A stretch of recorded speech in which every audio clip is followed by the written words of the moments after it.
Welcome back. Last मध्ये आपला arithmetic प्रोग्रेशनचा first topic complete झालेला होता. नेक्स्ट आता आपण स्टार्ट करत आहे. लास्ट मध्ये आपण ऑलरेडी स्टार्ट केला होता second topic end term of an AP, याला जनरल टर्म सुद्धा म्हणतात. तर आजचं आपलं हे पाचवं लेक्चर आहे एपीचं. आता काल आपण end term of an AP याचा फॉर्म्युला पाहिला होता. फॉर्म्युला सर्वांनी पाठ केलेलाच असेल, नसेल केला त्यांनी पाठ करायचा आहे. परीक्षेच्या दृष्टिकोनातून महत्वाचा फॉर्म्युला आहे. फॉर्म्युला होता Tn is equals to a plus n minus 1 into d. ठीक आहे. तर हा जो फॉर्म्युला आहे या फॉर्म्युल्यावर बेस एक एक्झाम्पल आपण लास्ट पिरियड मध्ये पाहिलो. आता हा जो फॉर्म्युला आहे याचे जे बेसिक ऍप्लिकेशन्स आहेत ते म्हणजे पहिलं ऍप्लिकेशन की कोणतीही एपी जर आपल्याला दिलेली असेल तर त्या एपीची स्पेसिफिक टर्म फाइंड आउट करण्याकरता, म्हणजे त्या एपीच्या सुरुवातीच्या काही टर्म्स आपल्याला माहित असेल तर नंतरच्या टर्म्स पैकी एखादी स्पेसिफिक टर्म फाइंड आउट करण्याकरता आपल्याला या फॉर्म्युल्याचा यूज होतो. किंवा एखाद्या एपी मध्ये जर नंतर येणारी एखादी टर्म जर आपल्याला माहित असेल तर ती टर्म कोणत्या नंबरवर आहे त्या एपी मध्ये हे सुद्धा आपल्याला या फॉर्म्युल्याचा यूज करून फाइंड करता येतात. तर हे दोन बेसिक ऍप्लिकेशन आहे. याच्या व्यतिरिक्त सुद्धा बरेचसे ऍप्लिकेशन्स आहेत या फॉर्म्युल्याचे आणि त्या दृष्टिकोनातून हा फॉर्म्युला महत्वाचा आहे. फॉर्म्युला लक्षात ठेवायचा Tn is equals to a plus n minus 1 into d, where Tn means nth term. Tn means nth term of an AP. A means first term, n means number of term. ठीक आहे, त्या टर्मचा number. ठीक आहे. आणि d means common difference. d means काय? Common difference. ठीक आहे. आता याच फॉर्म्युल्यावर बेस सेकंड एक्झाम्पल आपण इथे पाहू. काल फर्स्ट एक एक्झाम्पल पाहिलं होतं. आता सेकंड एक्झाम्पल सिंपल एक्झाम्पल आहे पहा. क्वेश्चन आहे find Tn for following AP and then find 30th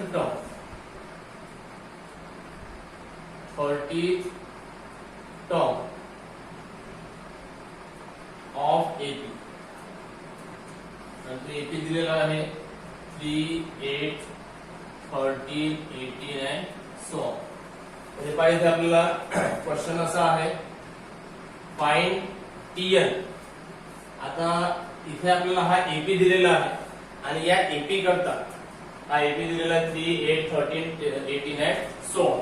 आणि हा जो एपी आहे याच्याकरता Tn फाइंड आउट करायचा आहे. Tn फाइंड आउट करायचा आहे म्हणजेच या एपी करता जनरल टर्म आपल्याला फाइंड करायची. कोणती टर्म? General term. आणि जनरल टर्म फाइंड करायची म्हणजे अशी टर्म फाइंड आउट करायची आहे की ज्याचा वापर करून या एपी मध्ये कोणत्याही नंबरची टर्म आपण इझिली फाइंड आउट करू शकतो. ठीक आहे.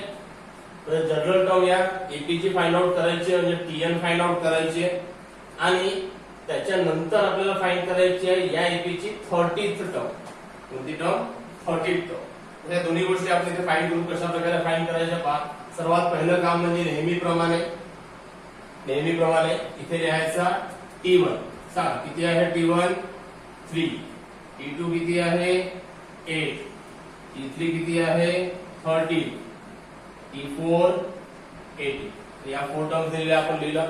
आता याच्यावरनं सर्वात पहिले पहा. आता इथे ऑलरेडी आपल्याला सांगितलेलं आहे की ही जी सिक्वेन्स आहे ही सिक्वेन्स एपी आहे म्हणून याला व्हेरीफाय करण्याची गरज नाही. ऑलरेडी सांगितलेलं आहे या क्वेश्चन मध्ये की ही जी सिक्वेन्स आहे ही एपी आहे म्हणून ही एपी आहे किंवा नाही हे प्रिव्हियस एक्झाम्पल प्रमाणे चेक करण्याची गरज नाही. ऑलरेडी ही एपी आहे असं क्वेश्चन मध्ये सांगितलेलं आहे. ठीक आहे. तर मग आता इथे आपण लिहायची फर्स्ट टर्म जी कशाने डिनोट करतो आपण? ए. सांगायचं फर्स्ट टर्म कोणती आहे? 3 म्हणून a is equal to 3. त्यानंतर इथे फाइंड आउट करायचा d. d means common difference. तर कॉमन डिफरन्स फाइंड करण्याकरता काय करायचं? एक तर T2 मायनस T1 करा किंवा काय कराल T3 मायनस T2 किंवा T4 मायनस T3 कोणते गेलं तरी चालेल. ठीक आहे. तर T2 मायनस T1 करू समजा आपण. इथे T2 आहे 8, T1 आहे 3. तर 8 मायनस 3 किती होते 5. म्हणून D ची व्हॅल्यू किती झाली 5. तर कोणतेही एक्झाम्पल मध्ये समजा आपल्याला ऑलरेडी A आहे असं दिलेलं असेल तर ते सर्वात पहिलं काम म्हणजे A ची व्हॅल्यू फाइंड करून टाकायची आणि D ची व्हॅल्यू फाइंड करायची. झालं. आता इथे लिहू आपण WKT. काय होते WKT म्हणजे वी नो दॅट. काय माहिती आपल्याला Tn चा फॉर्म्युला माहिती आहे. तर तो फॉर्म्युला लिहायचा. आपल्याला Tn फाइंड करायचा आहे. या Tn चा फॉर्म्युला आपल्याला माहित आहे. काय formula Tn is equals to A plus n minus 1 into D. आता इज इक्वल टू च्या खाली इज इक्वल टू A ची value 3 plus in bracket n ची व्हॅल्यू माहित नाही म्हणून हा n असाच minus 1 bracket complete D. D ची व्हॅल्यू किती 5 दिलं.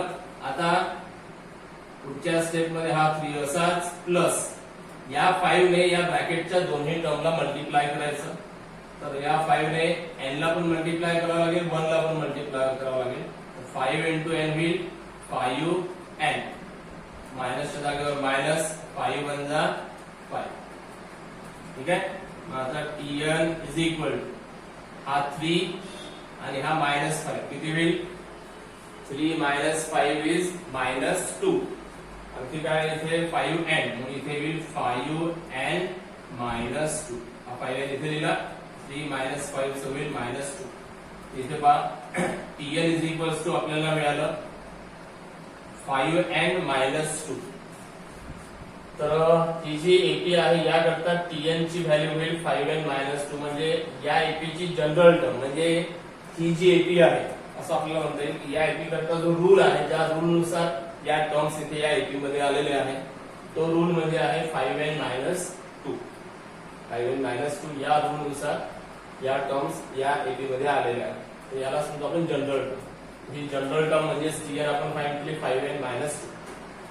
मग आता पहिला आन्सर या क्वेश्चन झाला. परंतु या क्वेश्चन मध्ये आणखी एक आन्सर फाइंड करायचं आहे ते म्हणजे find 30th term of AP. ही जी एपी आहे या एपीची 30th टर्म फाइंड करायची. तर मला सांगा बरं 30th टर्म याला सिम्बॉलिकली कसं लिहाल. सिम्बॉलिकली चिन्हाच्या रूपात जसं आपण 4th टर्म या प्रकारे लिहितो T4 हे झाले 4th टर्म. T3 म्हणजे 3rd टर्म. तसं 30th टर्म कसं लिहू आपण ते लिहू T30 व्हॅल्यू T30. T30 म्हणजे होईल 30th टर्म. तर आपल्याला इथे 30th टर्म फाइंड आउट करायची म्हणजेच T30 फाइंड आउट करायचं.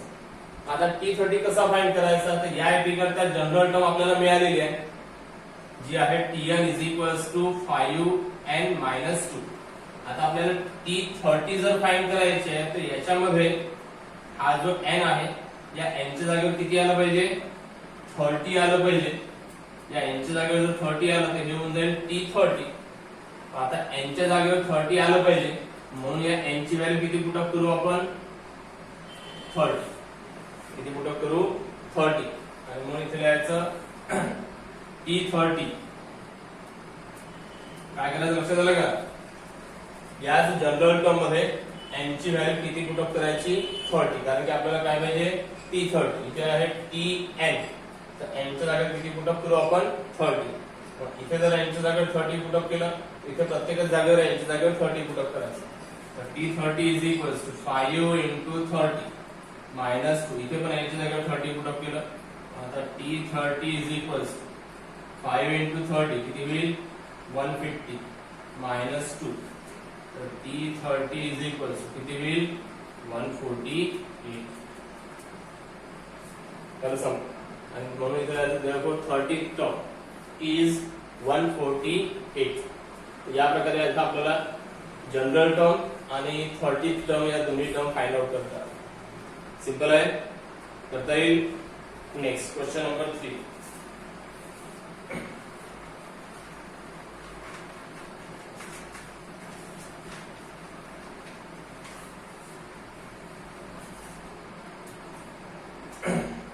क्वेश्चन नंबर 3 आहे गिवन एपी, इथे एपी दिलेला आहे, given AP 12, 16, 20, 24 and so on. Find 24th term.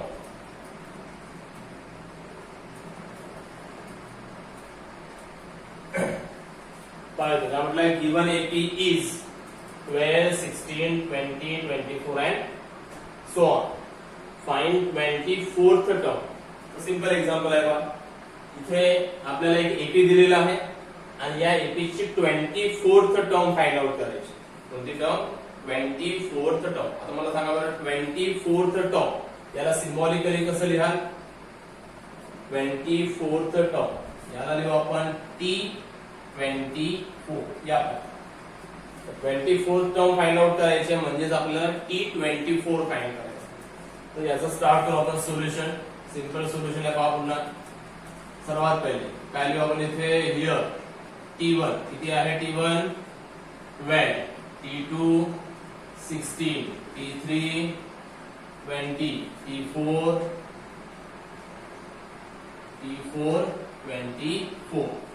ठीक आहे, 4 टर्म्स दिलेल्या आहेत, आपण लिहिल्या. आता याच्यावरून काय काय फाइंड करायचं? पहिले फाइंड करायचा A.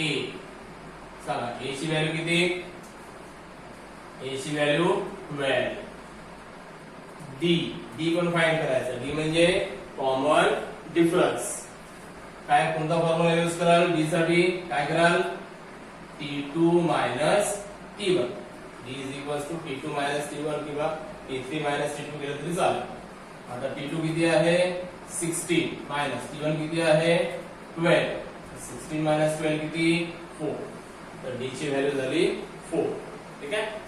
मग आता D मिळाल्यानंतर आपल्याला फाइंड करायचं आहे का कोणते अशा प्रकारचे एक्झाम्पल आलं तर सर्वात पहिले A आणि D फाइंड आउट करून टाकायचं. ठीक आहे, या प्रकारचं कोणतेही एक्झाम्पल ज्याच्यामध्ये एपी दिला असेल आणि आपल्याला स्पेसिफिक नंबरची टर्म फाइंड आउट करायची असेल तर एवढा भाग पहिले करून टाकायचा. मग आता इथे लिहू आपण WKT. कोणता फॉर्म्युला यूज कराल? जनरल टर्मचा म्हणजेच TN चा. TN इज इक्वल्स टू काय formula? A plus n minus 1 into D. तो आता इथे आहे TN. आपल्याला काय पाहिजे? T24 पाहिजे, कारण की 24 टर्म फाइंड आउट करायचे. आता T24 पाहिजे आणि इथे आहे TN. n च्या जागेवर किती आलं पाहिजे? 24. म्हणून इथे करायचं n is equals to 24. n ची व्हॅल्यू किती पुट अप करायची? 24 पुट अप करायची. n ची व्हॅल्यू पुट अप करू आपण 24. याच्या व्यतिरिक्त हा जो A आणि D आहे यांच्या पण व्हॅल्यूज आपण इथं पुट अप करू. A ची व्हॅल्यू 12 प्लस n ची व्हॅल्यू किती? 24 मायनस 1 इंटू D ची व्हॅल्यू 4. ठीक आहे. आता हा T24 शेवटपर्यंत तसाच राहील, याच्यामध्ये काही बदल नाही. इज इक्वल हा 12 असाच प्लस इथे पण आपण ब्रॅकेटला पहिले सिम्प्लिफाय करू. 24 मायनस 1 23 इंटू हा 4. T24 इज इक्वल 12 प्लस 23 4 जा 92. मग आता इथे T24 इज इक्वल 12 प्लस 92 हे होते 104. Therefore T24 is 104. म्हणून ही जी एपी आहे या एसी ची 24th टर्म होईल 104. सिंपल आहे. सिंपल 2 मार्काचा क्वेश्चन आहे, करता येईल. तर या प्रकारचे आणखी 3 एक्झाम्पल्स इथे तुम्हाला होमवर्क मध्ये करायचे. करता येईल, याच प्रकारे करायचे, याच स्टेप फॉलो करायचे आणि सिम्प्लिफाय करून स्पेसिफिक नंबरची टर्म फाइंड करायची. आणि महत्त्वाचा क्वेश्चन आहे, अशा प्रकारचा एक क्वेश्चन बऱ्याच वेळा परीक्षेमध्ये असतो. करता येईल. काही डिफिकल्टी याच्यामध्ये पुन्हा एकदा सांगतो. इथे काय फाइंड करायचं? सर्वात पहिले A फाइंड करायचा, D फाइंड आउट करायचा. झालं. त्यानंतर लिहायचा TN चा फॉर्म्युला.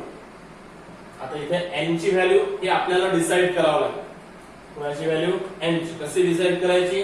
आपल्याला कोणत्या नंबरची टर्म फाइंड करायची ते लक्षात घ्यायचं. आपल्याला ज्या नंबरची टर्म फाइंड करायची तो नंबर म्हणजे n ची व्हॅल्यू. जसं इथे 24th नंबरची टर्म फाइंड करायची होती म्हणून n ची व्हॅल्यू काय घेतली 24 आणि ती इथे पुट अप केली. बाकी a आणि d च्या व्हॅल्यू इथनं आपण पुट अप केली. लक्षात? प्रत्येक एक्झाम्पल मध्ये तुम्हाला याच प्रकारे करायचे. 3 एक्झाम्पल होमवर्क मध्ये करायचे. नेक्स्ट नेक्स्ट एक्झाम्पल आहे क्वेश्चन नंबर 7. 3 एक्झाम्पल तुम्हाला होमवर्क मध्ये आहे. Question number 7. क्वेश्चन मात्र असा वेगळा आहे सिंपलच. क्वेश्चन आहे the 17th term of an AP is 7 more than the 10th term. म्हणजे एक एपी अशी आहे, एक अरिथमॅटिक प्रोग्रेशन या प्रकारे आहे की त्या अरिथमॅटिक प्रोग्रेशनची 17th टर्म ही 10th टर्म पेक्षा 7 ने ग्रेटर आहे. 7 मोर. ठीक आहे. 17th टर्म ही 10th टर्म पेक्षा 7 ने ग्रेटर आहे. It is more than 7. लक्षात? More by 7. तर फाइंड द कॉमन डिफरन्स. तर तो जो अरिथमॅटिक प्रोग्रेशन आहे त्या एपी करता आपल्याला कॉमन डिफरन्स फाइंड करायचा. काय फाइंड करायचं आहे? Common difference. तर पहा इथे एपी करता आपल्याला ही कंडिशन दिलेली आहे, एपी दिलेली नाही. एपी करता काय दिली आहे? कंडिशन. ठीक आहे. त्याच्या 2 टर्म्स मधली कंडिशन दिली आहे. कोणत्या 2 टर्म्स?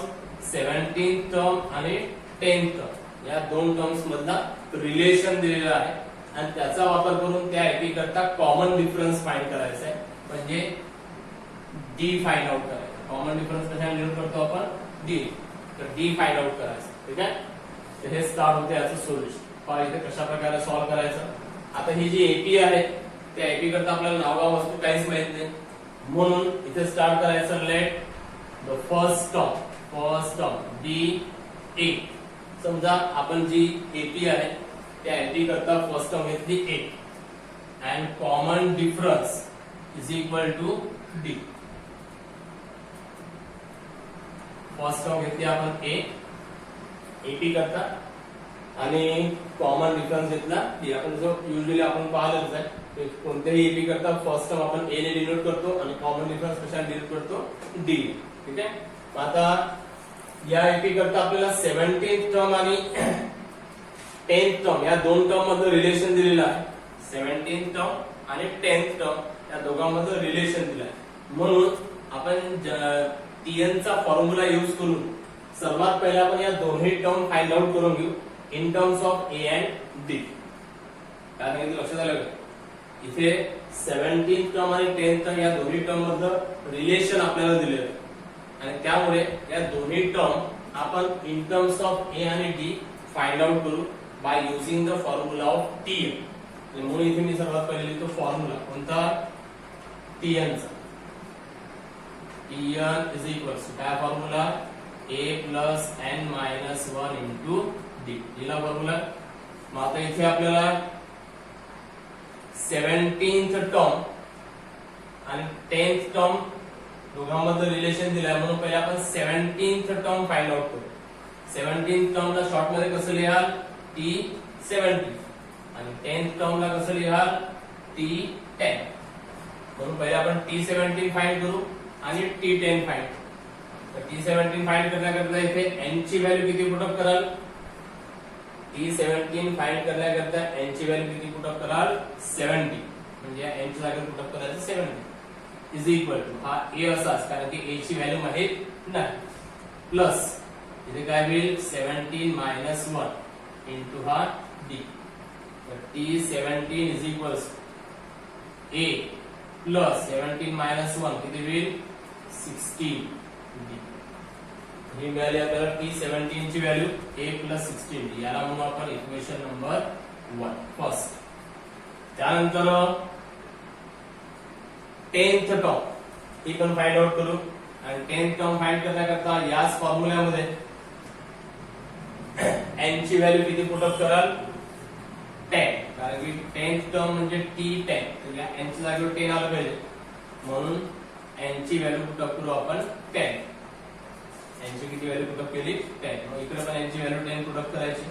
a असाच 10 मायनस 1 इंटू डी. डी पण असंच, कारण की डी ची व्हॅल्यू माहित नाही, ए ची पण व्हॅल्यू नाही.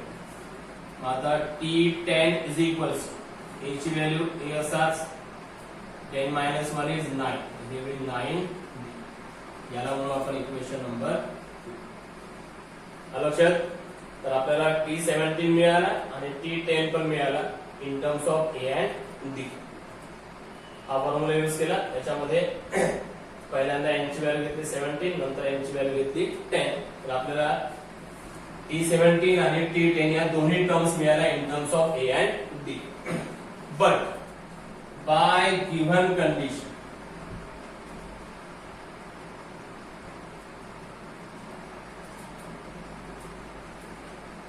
Bye given condition. इथे आपल्याला क्वेश्चन मध्ये कंडिशन दिलेली आहे. काय म्हटलंय?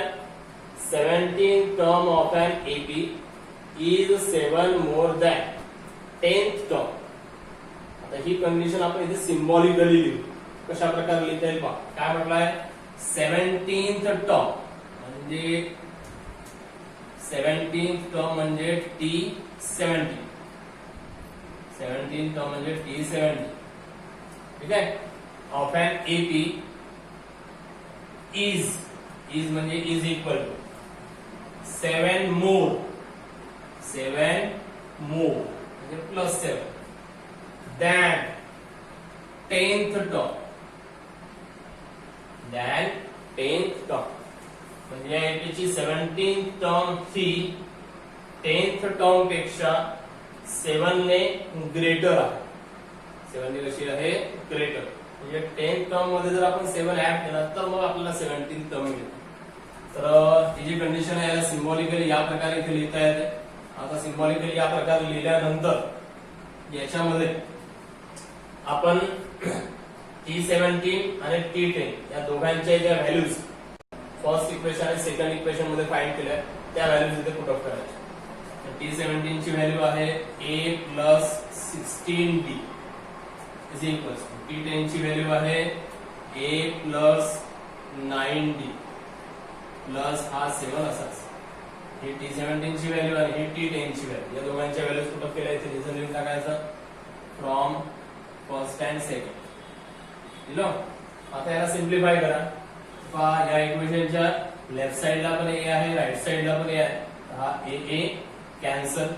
मग इथे आला 16d is equals to 9d plus 7. आता हा 9d इकडे घेऊन या. 16d minus 9d is equal to 7. ठीक आहे. आता 16d मायनस 9d किती होईल? 7d is equal to 7. हा 7 इकडे घेऊन जा. तर काय होईल? d is equals to 7 upon 7. d is equals to, इथे आपल्याला d ची व्हॅल्यू मिळाली 1, म्हणून इथे लिहायचं common difference is equal to 1. लक्षात. इथे कॉमन डिफरन्स किती झाला? 1. तर या प्रकारे फाइंड आउट करायचं. करता येईल. सिंपल आहे. कसं केलं लक्षात आलं? नंतर नेक्स्ट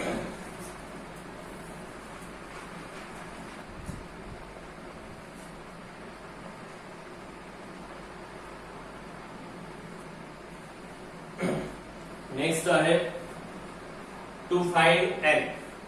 टू फाइंड n जसं आपण जो Tn चा फॉर्म्युला पाहिला, जनरल टर्मचा फॉर्म्युला. ठीक आहे.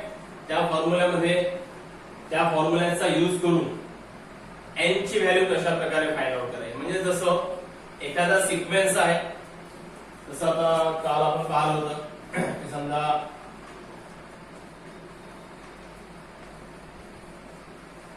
हा एपी आहे. आता या एपी मध्ये सुरुवातीच्या टर्म दिलेल्या आणि नंतर ही डायरेक्ट 33 ही एक टर्म दिलेली आहे. आता ही जी 33 आहे, ही 33 या सिक्वेन्स एपी मध्ये, या एपी मध्ये कोणत्या नंबरची टर्म आहे ते जर आपल्याला फाइंड करायचं आहे तर ते कशा प्रकारे फाइंड आउट करता येईल by using same TN formula. त्यावरचे एक्झाम्पल्स आता इथे आपल्याला पाहायचे. ठीक आहे. आता इथे एक गोष्ट लक्षात ठेवायची की n म्हणजे टर्मचा नंबर. n म्हणजे काय? टर्मचा नंबर. जसं आता इथे या टर्मचा नंबर आहे 4, या टर्मचा नंबर आहे 3, या नंबरचा 2, या नंबर टर्मचा 1. बरोबर आहे. तर कोणत्याही टर्मचा नंबर जो आहे तो नॅचरल नंबर असतो. कोणता नंबर असतो? Natural number. कारण काउंटिंग आपण 1 पासून स्टार्ट करतो. 1 2 3 4 5 6 7 8. तर टर्मचा नंबर हा कधी फ्रॅक्शन मध्ये नसतो, डेसिमल फ्रॅक्शन मध्ये नसतो किंवा निगेटिव्ह नंबर नसतो. ठीक आहे. त्यामुळे लक्षात ठेवायचं की या n ची व्हॅल्यू नेहमीच इंटिजर राहील. तर इंटिजर ती कधीच फ्रॅक्शन मध्ये येणार नाही. आता टर्मचा नंबर कशा प्रकारे फाइंड करायचा, म्हणजे एखादी टर्म ही AP मध्ये कोणत्या नंबरवर आहे ती कशा प्रकारे फाइंड करायचं, n ची व्हॅल्यू कशा प्रकारे फाइंड करायची, त्यावर बेस एक्झाम्पल आपल्याला इथे फाइंड करायचं. तर पहा पहिले एक्झाम्पल आहे विच टर्म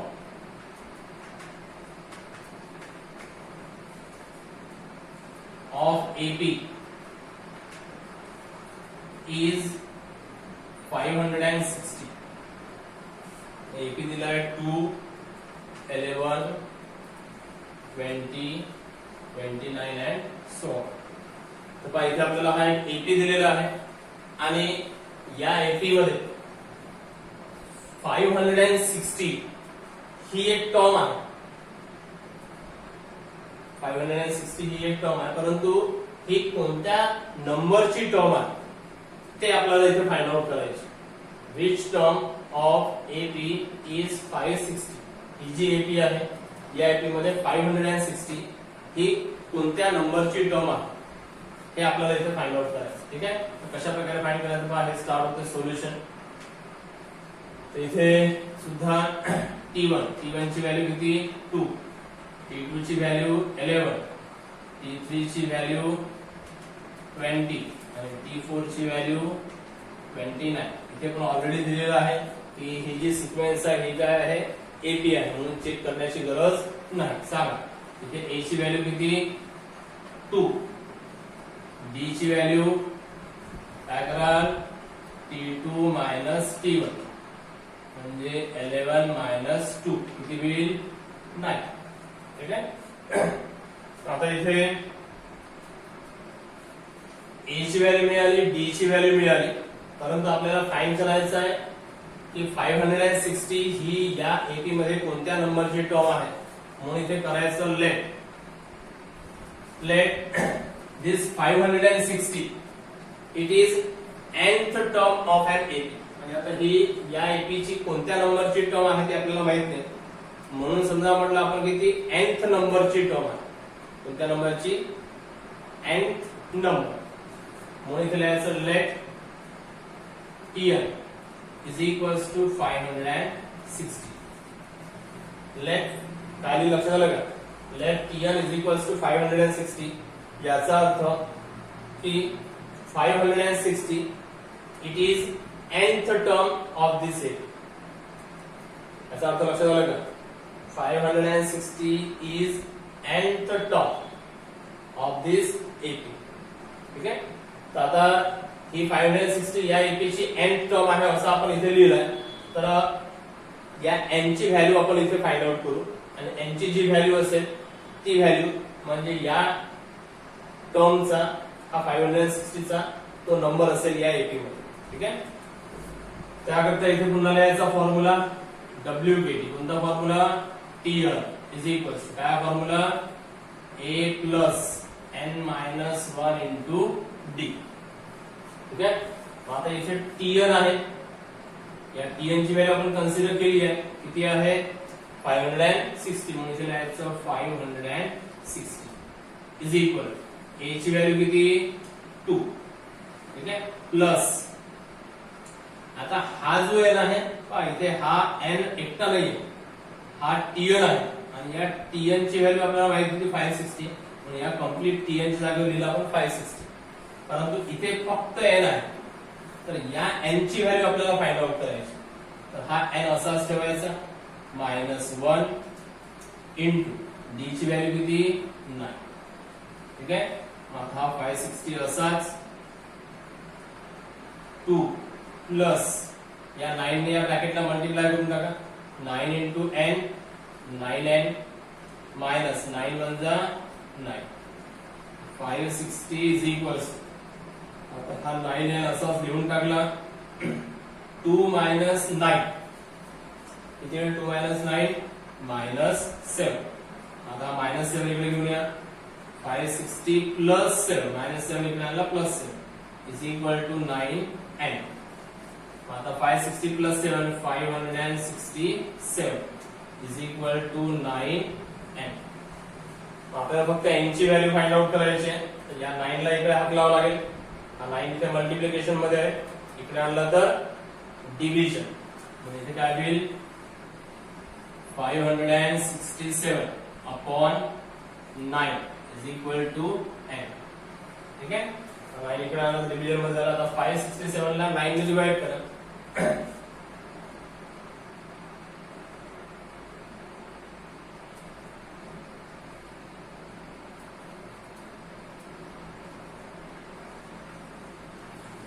567 ला 9 ने जर डिवाइड केलं तर इथे येते 63 आणि म्हणून n इज इक्वल टू होईल 63.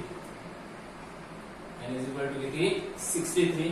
याचा अर्थ असा झाला की ही जी एपी आहे या एपी मध्ये 560 ही 63 नंबरची टर्म आहे. कोणत्या नंबरची 63. या एपी मध्ये 63व्या 63rd नंबरवर हा 560 येतो असा त्याचा अर्थ झाला. ठीक आहे. त्यामुळे इथे फायनल आन्सर लिहायचं शेवटी that 560 is 63rd term in the given AP. ठीक आहे. तो असेल इथे 63rd term of an AP is 560. या प्रकारे हे सॉल्व्ह करायचं. करता येईल. काही डाऊट याच्यामध्ये?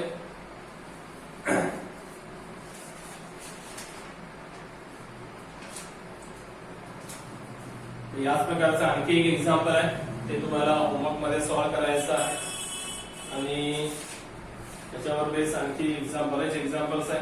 ते आपण बाकीचे एक्झाम्पल्स आपण नेक्स्ट पिरियड मध्ये बघू. ठीक आहे. थँक्यू.